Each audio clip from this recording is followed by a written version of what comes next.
We're building a better working world, one that is diverse, equitable, inclusive, one where everyone belongs, where you belong. Because when there's belonging, it's possible to stand up, listen in, speak out, take action, drive progress. When you belong, I belong, we belong, everyone belongs. Together, we can channel a culture of inclusion, igniting meaningful change. That's the power of belonging. What can you do? Here, now, today. To be the answer, celebrate differences and boldly say, you belong.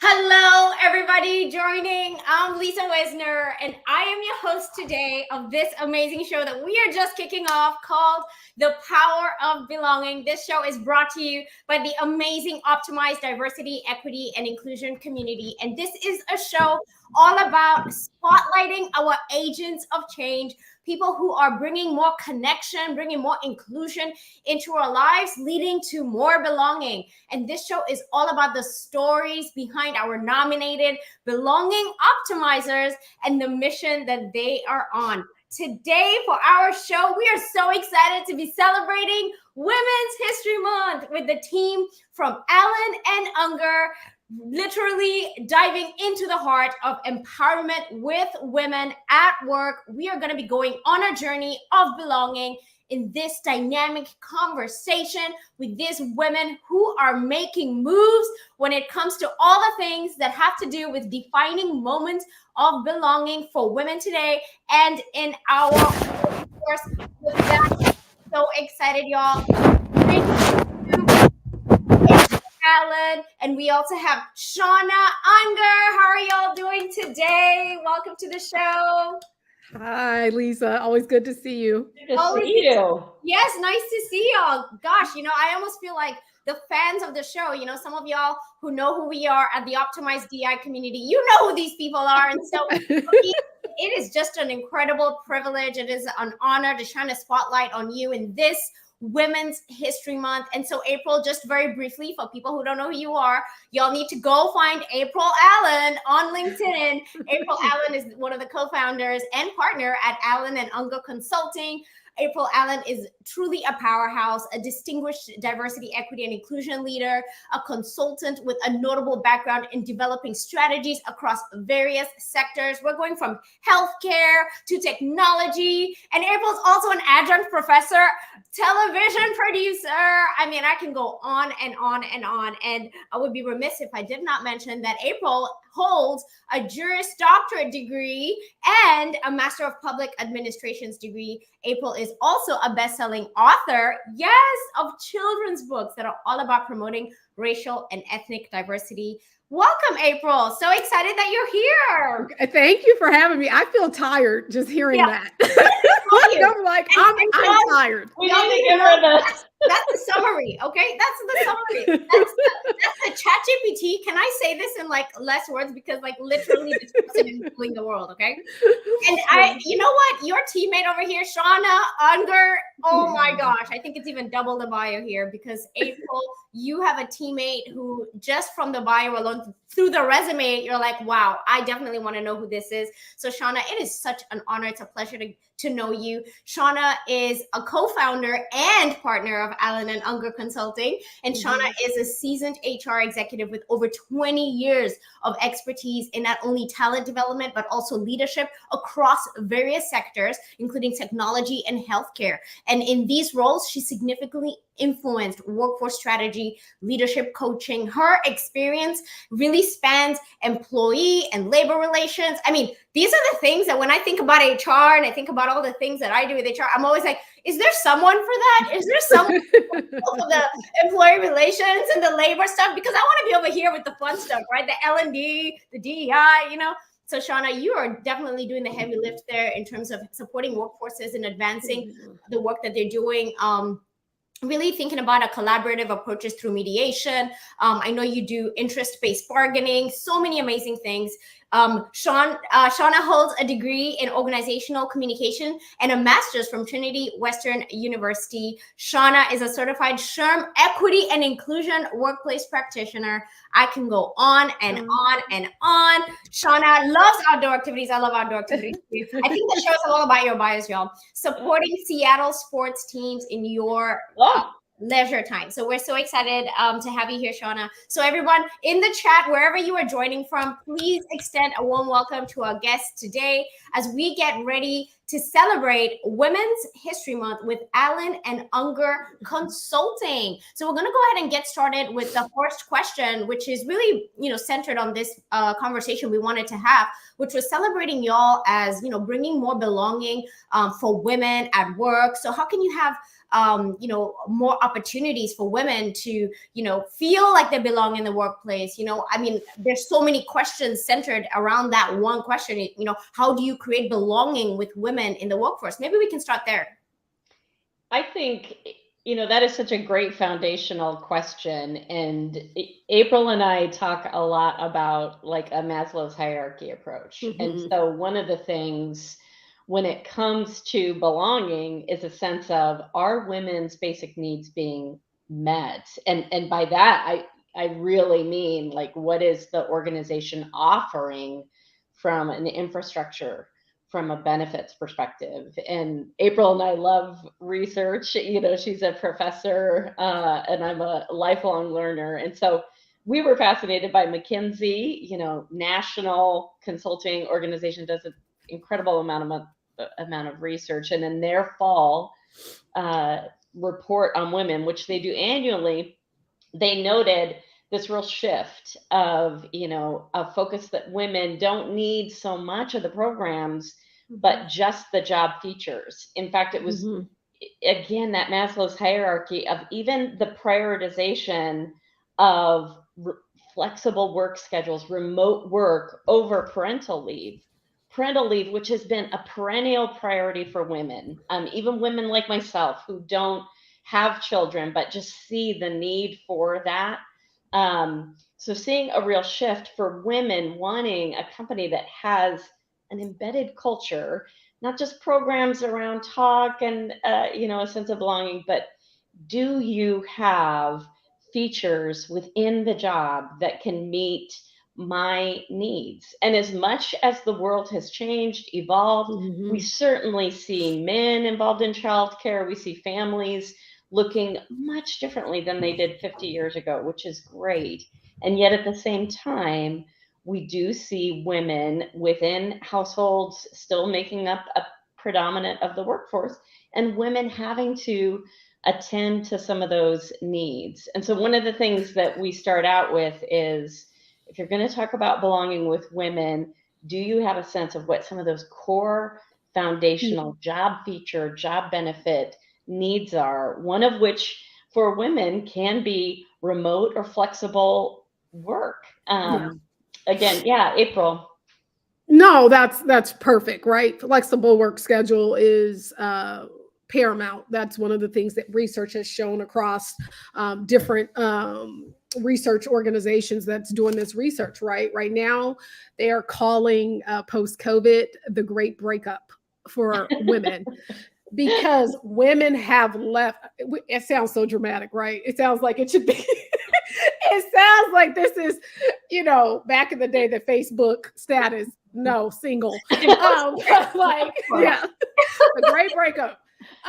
One thing about us, we like our nomenclatures and terminologies to make sure that it captures how we're feeling. Yeah. And I say that to say, it's called the great breakup. And in that research, they've shown it's like, no, women are still just as ambitious. Because it's like, don't be mistaken here. Women are just as ambitious, but they need the flexibility. And so they're like, if I have to get flexibility by working for myself or starting an organization or, doing something that's fractional or part-time, I'd rather do that than be in a situation that is not really listening to what I need. And that goes to the point is, how do you create belonging? You know, and I'd like to point out, inclusion is not belonging, right? Yeah. And you know that, Lisa. Yeah. And of course, my partner in crime and in peace, she knows that as well. That inclusion isn't belonging, right? Inclusion, and just to make sure that I kind of shape that for anybody who's listening, inclusion is like, hey, I hear you. Right? It's like, oh, I hear you. But belonging is, I've heard you and I value what you've said. Right? It's not just, whoo, it's like with my children, right? Like sometimes, like last night, my daughter was in there asking me for some candy to order off of Amazon. I hear you, but I'm not listening. You know, it's like, I'm not doing that right now. Okay. Like no one's buying you $40 worth of candy. Like, are you think we have to pay your dental bills? I'm not doing that. But I think it's like, but do I really value what you're saying? Right? That what you need, case in point, flexible work schedules, maybe mental health, mental wellness days that are built in, right? And I was thinking about this, and I was listening to another, podcast from a woman leader she was in the UK, and she was saying, and I'm sorry, I can't remember her name right now, but she said, you know what? And she was in tech, and she said, 9 to 5, if you are those people that you have to be here 9 to 5, butting your seat in the office, you will never attract most women again, your organization. Right? And so, and I know instances of this from different people that I either mentor, coach, or we're just in relationship because of our work in DEI.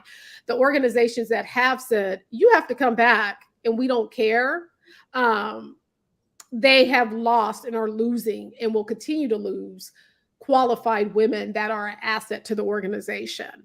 So, you know, I think I think belonging, though, it's important to remember with belonging, to Shauna's point, we always say, what does your organization need? The other thing is, and I want to point this out and I'll shut it, Lisa, though, is you have to know what segments of women need.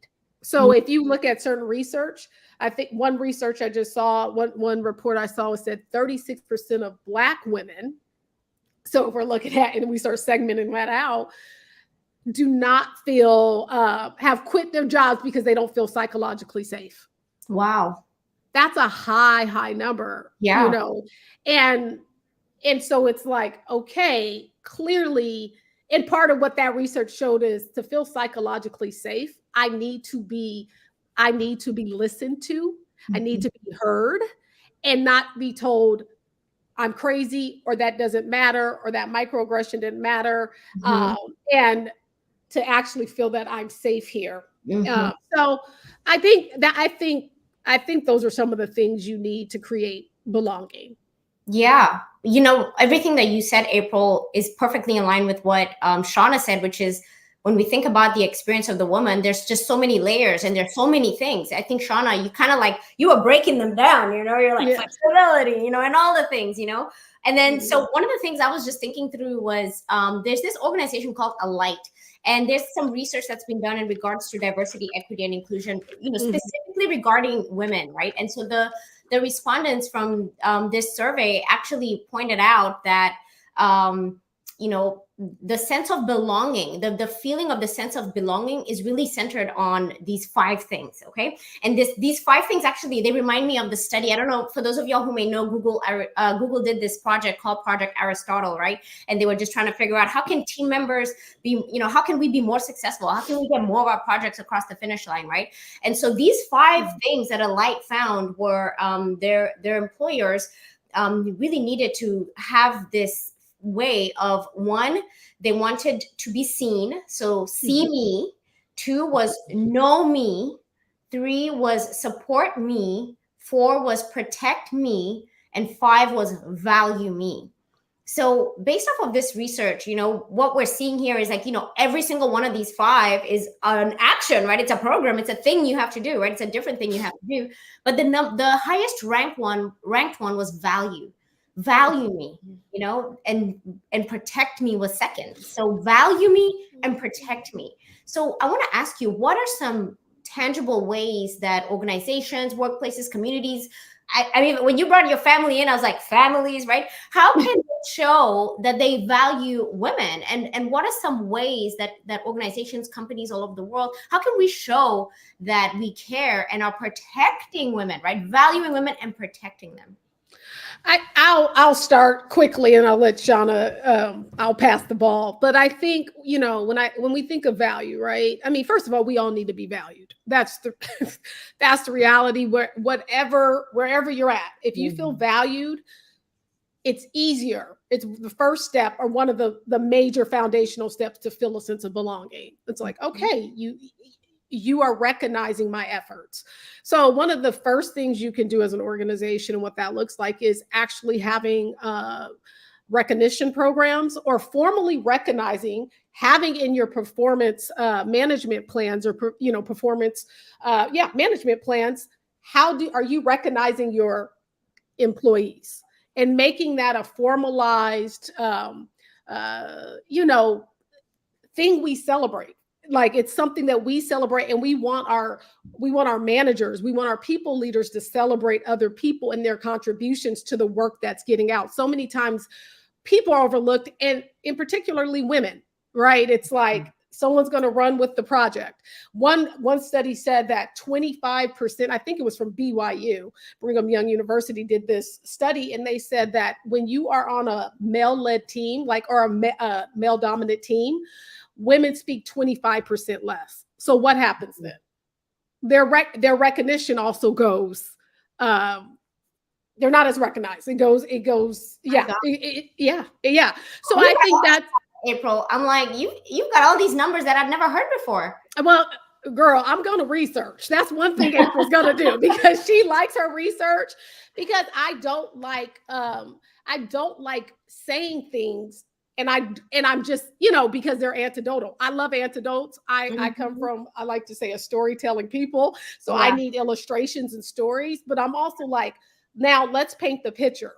Because we all have heard men speak more than women in meetings, right? But to think about, like, okay, literally, if you have a male dominated team, women speak 25% less, which is not surprising, right? And so there's all types of research. Same with, there was research around, if you're on conference calls and it's more men, they speak 93 or 96% of the time, something in the 90s, where it was like, okay, so it is, and obviously that's gonna change if you're an introvert or your personality. I was gonna say, April, they're not on a call with me. They're trying to get their 95% on there now. You said not with me today. I get it, but you made me laugh. The next thing I would say to that point is making room for dissent. For what? Make dissent, letting people disagree, putting that in your actual project management meetings, or when you have meetings about a project, making sure you have a formalized program, or formalized process, I should say, where employees can dissent, and you encourage that, and you go around. And Shauna and I do some work in that, and I can let her take it from here. But we have found that so important, that people actually are able to dissent. Because, of course, research shows women are less likely to dissent, especially when it's a more heavily male team than others on that team. Shauna, did you have anything to add, or did I just keep talking? No, I think that the structure, and even as April was talking about performance evals, I am a 20+ year HR exec, and I'm going to tell you, performance evaluations 99% of the time are broken. They're worthless. HR hates them as much as you do as a people leader doing them, or an employee receiving them.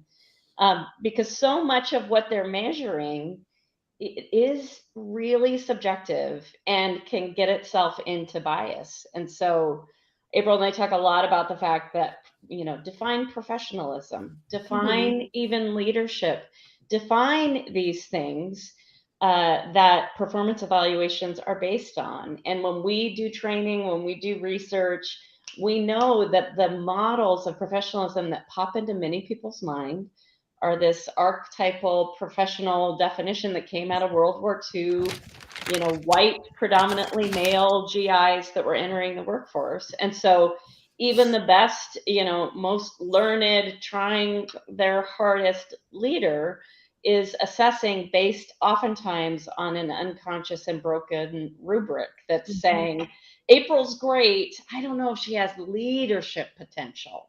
And really, based on what?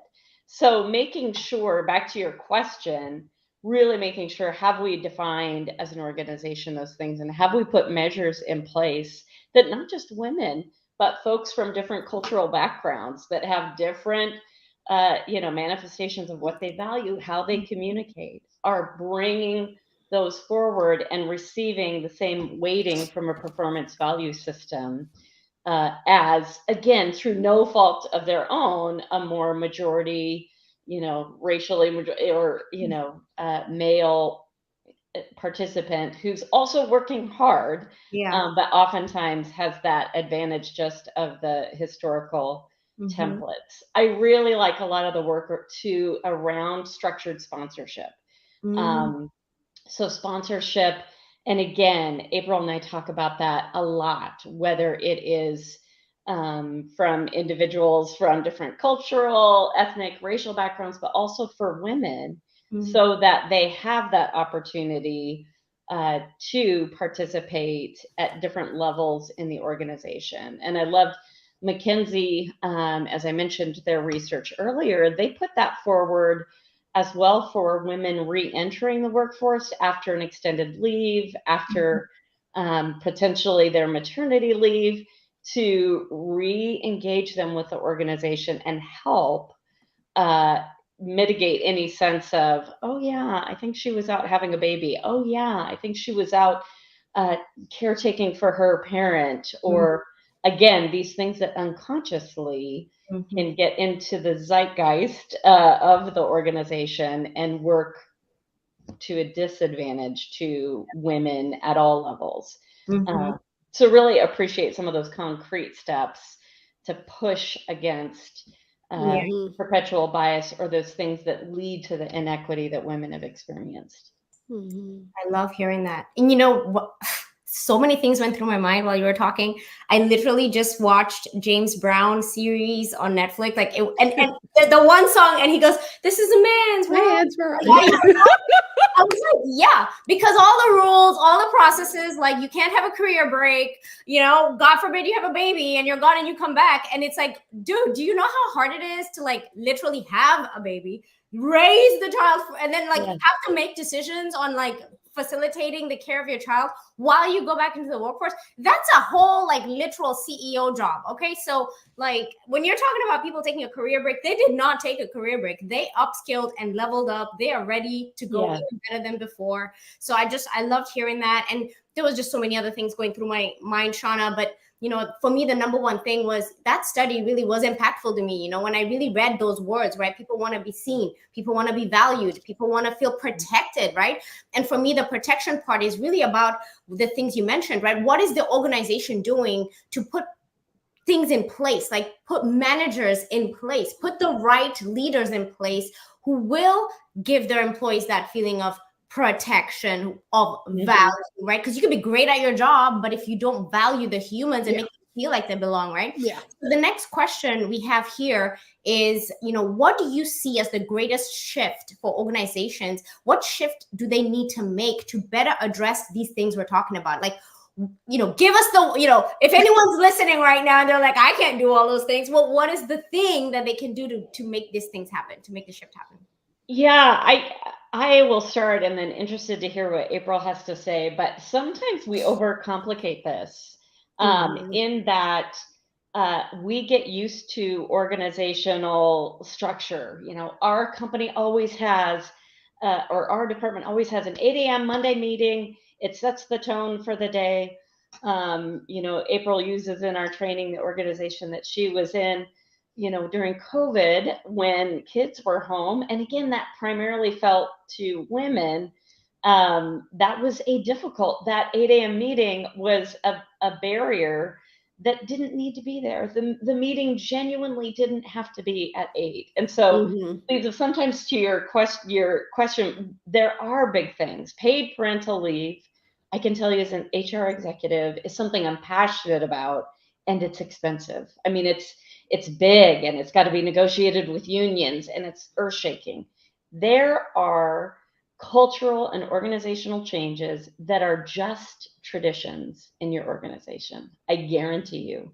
And if you listen, as April's talked about, as you've talked about, if you really query those employees, making some of those changes to those traditional pieces can make monumental difference. And the thing is, just like we saw with the ADA, when ADA, American Disabilities Act, came into play, and we changed how we did crosswalks, we changed construction. We changed that for people who were less mobile, who were in wheelchair devices, and yet when we did that, it benefited women with strollers, it benefited bikers, it benefited teenagers on skateboards.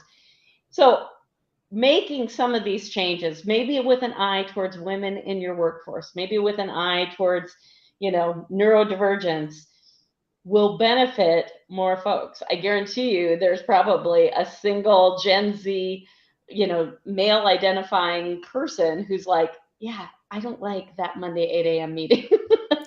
So you may be doing it to accommodate a certain aspect of your workforce, in this case, women, and it's going to be beneficial to neurodiversity that may say, yeah, that's not my best time of day in terms of how I do my work. So really taking a look and challenging what are those things that we have right now that are traditional, that are just part of our culture, that have nothing to do with a business mandate in terms of how we get work done. Yeah, no, that's good. I mean, I love what you said, Shauna. And as a woman with kids, I'm always, obviously my mind goes there a lot because I have this compassion for women who do have kids. And as Shauna said, I was in the midst of national leadership in DEI with the organization, and it was heavily male dominated. And I got a lot of calls and a lot of emails around they're still having an 8 a.m. meeting and my kids are trying to understand how to do Zoom, at 8 a.m. and I have to get them on and they're not understanding.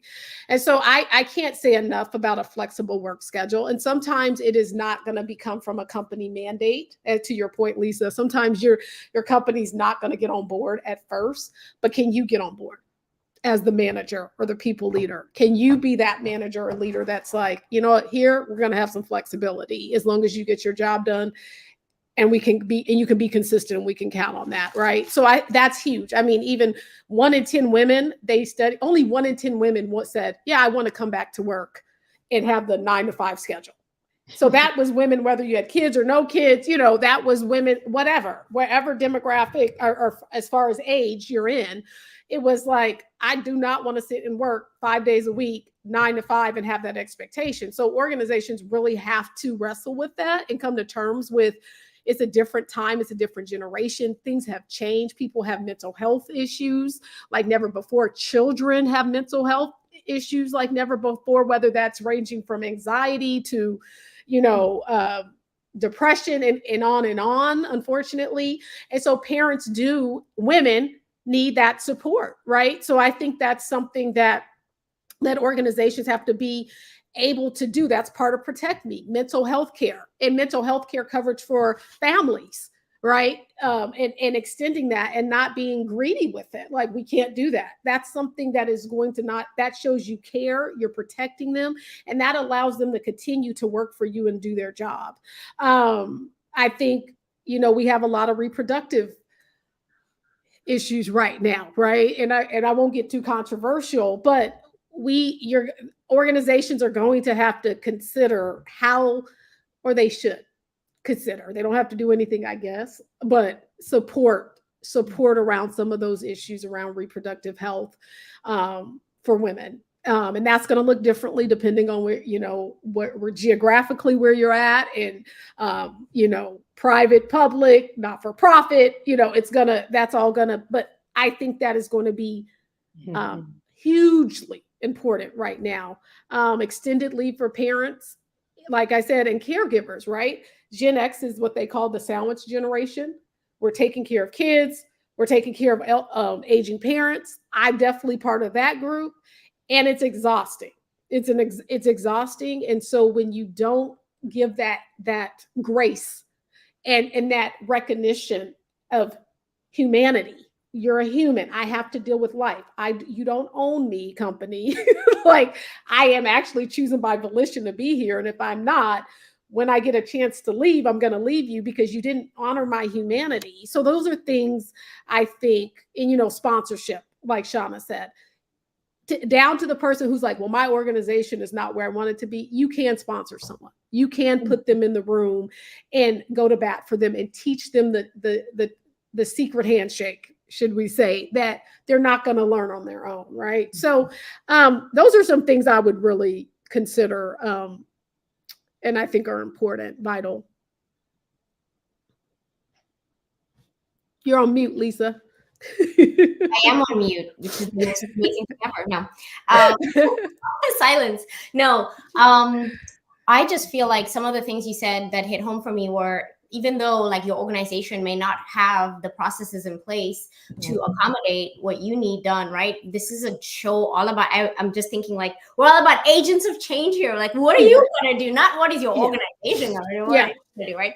And so it's about you having the power of belonging. If you are in a leadership position, if you're a manager, what you said, April, what you said, Shauna, take those ideas and make them work for your team, right? It doesn't have to be an organizational policy, right? You don't have to go and like make the CEO make the decision, but you know your people, you know who needs accommodation. That's what equity is, right? Seeing who needs what to get where they need to get so we can all get to the same destination together, right?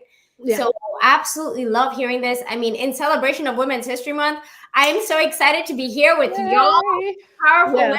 You know, as we wrap up our show today, I just want to ask you, you know, I know this organization that you started, this consulting firm you started, is really making moves. I mean, I don't know if anybody has visited your website, but they need to. But like, what is next for y'all? What is going on? How can we support you? Tell me all the things. Well, you know, in celebration of Women's History Month, so coming up at the end of the month, March 26th, April and I, along with Alchemy Consulting, another partnership with us, are hosting Erin Stafford, and we'll be hosting her on a Zoom Live. The information is going to be on our LinkedIn pages. Erin really specializes in burnout, and she herself, as a woman executive, experienced burnout. And as April shared, with the Great Breakup, we're really seeing a lot of women in leadership that we're working with, and not just in leadership, at all sectors, for profit, not for profit, that have, you know, kind of made a deal with corporate America to be successful in a way that is not feeding their soul. And Erin's talk is powerful, engaging. She's got a new book out. There'll be time for question and answer. So that's March 26th. We're super excited about it. And again, details are on our LinkedIn page soon. So yeah, April. Yeah, and then October, so later in the year, we will be hosting a retreat, which will be called Equity Reimagined. And, you know, with all the pushback right now, through legal means, whether that's the court or legislation, around DEI, and which we say the reality is diversity is a fact. So you're not gonna get around dealing with diverse people groups, even if you want to term it something differently. Like, you still are gonna have to be able to lead, regardless of what background you're from, a diverse group of people to actually produce product or to produce a service. So that's just the reality of it. And so, but we're doing, we're having this conference. It's in Palm Springs. It sounds fancy at the Ritz-Carlton. But we also want it to be a place where people who have been doing this work, to your point, Lisa, change agents, people that have been doing the heavy lifting. This is hard work. It's there's some moments of fun, and I know I'm called to it, but it's hard work. So we're going to have programming as well as an opportunity to relax in a bond with fellow folks doing equity work or who have been change agents in their organization, and really we're gonna brainstorm and thought partner and be a think tank around what does this next wave of equity work look like, where we can still create equitable, inclusive environments of belonging, regardless of anyone's voices who are coming against us and doing the work. I love it. Okay, so we have an event coming up with a well-known person. I don't know the name. The name of that person sounds like a very popular person that I should know. Aaron Stafford. Yeah. So this Aaron person, I'm going to meet Aaron, and I'm going to be Aaron's best friend after. So I'm going to come to your event. I posted the link to your LinkedIn. So for those of y'all who are joining us and can see on the screen, if you're not able to do that, I posted it in the comments. You can see the LinkedIn page for Alan and Unger Consulting. Please go and follow their LinkedIn so you're aware of everything. And I'm assuming also the Palm Springs event at the Ritz-Carlton. Why do I only remember those two things? That's all you need to remember. That's all you need to remember. Yes.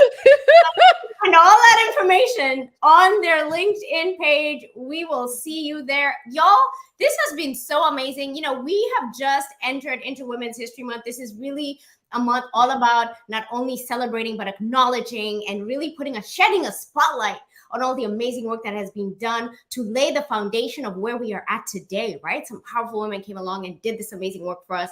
So I want to thank you so much, April. I want to thank you so much, Shauna, for being here with us today. And before I close off and have you all leave, how can people get in touch with you? Our website is probably the easiest. And you look at you, alanandunger.com. There is information about us, and then either by email, you just click the link, say hello. And that is the best way, but multiple options, but our website has it all, including the services that we offer. Yeah.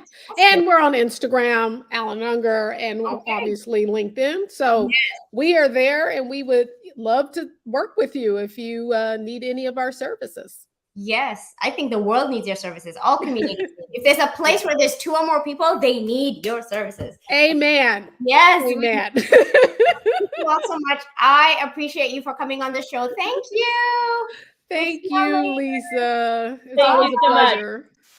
Oh my gosh, y'all. Oh my gosh. So y'all got to hang out with, I'm a super fans of these 2 women. Okay. So you just need to know this is the inaugural, Power of Belonging live stream hosted by the Optimized DE&I community. Y'all know who I am. I'm Lisa Wisner. I am your enterprise curator of diversity, equity, and inclusion at Open Sesame. And this show is really about celebrating people who have been bringing belonging into our community, not just diversity, equity, and inclusion, but really taking it a step further and bringing all those pieces together to create a sense of belonging. And I couldn't have had better guests on the show today to kick it off. So excited to have Alan and Unger Consulting here with us, celebrating Women's History Month. Thank you so much for joining us. We wouldn't be able to do these opportunities and have the community we have if you were not here. So please, thank you so much for watching the show today. And if you want to find out more about the Optimized Diversity, Equity, and Inclusion community, I'm going to flash for you our Linktree link. Oh my gosh, that's like a tongue twister. Our Linktree link, which is Optimized DEI. And on that link, you can do so many things. Not only can you register for our very popular diversity, equity, and inclusion series that we host here at Open Sesame, but you can also join our club where we get to meet each other. We get to talk face to face, and we get to talk about the hard things that are going on so that we can unpack them together and make this world a better place. I hope that you were educated. I hope that you were inspired. And I also hope that you were motivated to be really optimized in your sense of belonging, because our world really needs more belonging today more than ever before. I hope you have an amazing day, and I hope you make it an optimized day full of creating belonging in your community. We'll see you next time. We're building a better working world, one that is diverse, equitable, inclusive, one where everyone belongs, where you belong. Because when there's belonging, it's possible to stand up, listen in, speak out, take action, drive progress. When you belong, I belong, we belong, everyone belongs. Together, we can channel a culture of inclusion, igniting meaningful change. That's the power of belonging. What can you do? Here, now, today. To be the answer, celebrate differences and boldly say, you belong.